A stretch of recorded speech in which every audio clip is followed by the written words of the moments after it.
begin in 10, 9, 8, 7, 6, 5, 4, 3, 2, 1.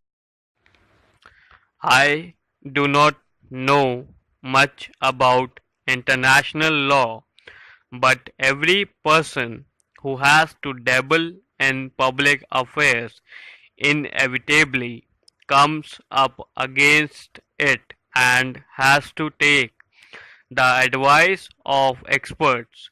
I have a vague recollection that connected with this idea of international law.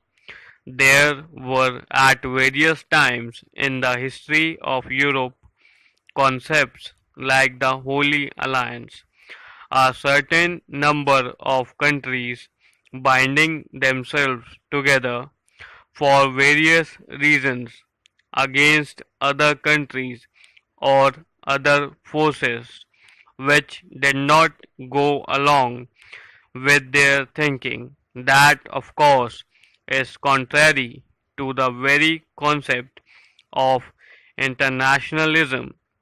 Today, we see certain tendencies of the revival of holy alliances.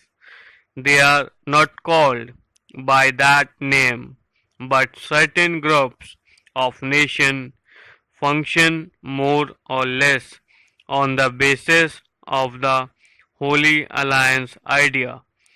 They consider themselves the center of the world and expect other countries to fall in line.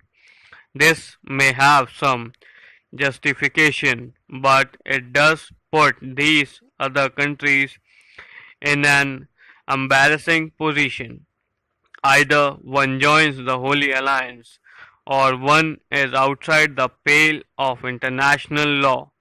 In a sense, the emergence of Asian and African countries as independent nations and this return to the Holy Alliance idea make it important that concepts of international law should be examined closely.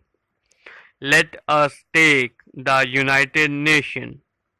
I think it was supposed to be an international organization inclusive of all independent nations of the world. There is a tendency, however, to regard it as something less than that, a tendency which I suppose emanates from the Holy Alliance idea. This in turn has affected other problems also.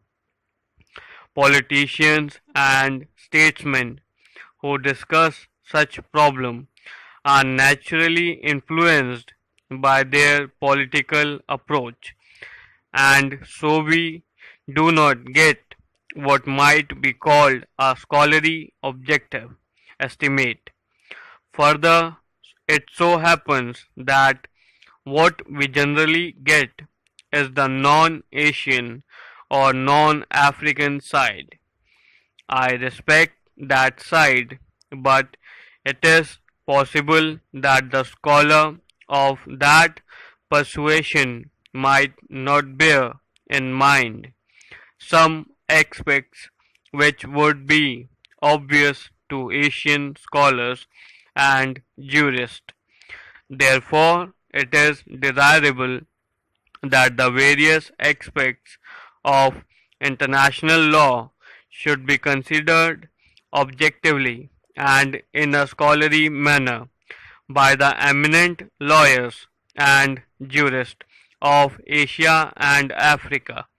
Nowadays, many words and phrases are used the dictionary meaning and significance of which have changed completely in the hands of politicians, that is, people of my tribe. I do not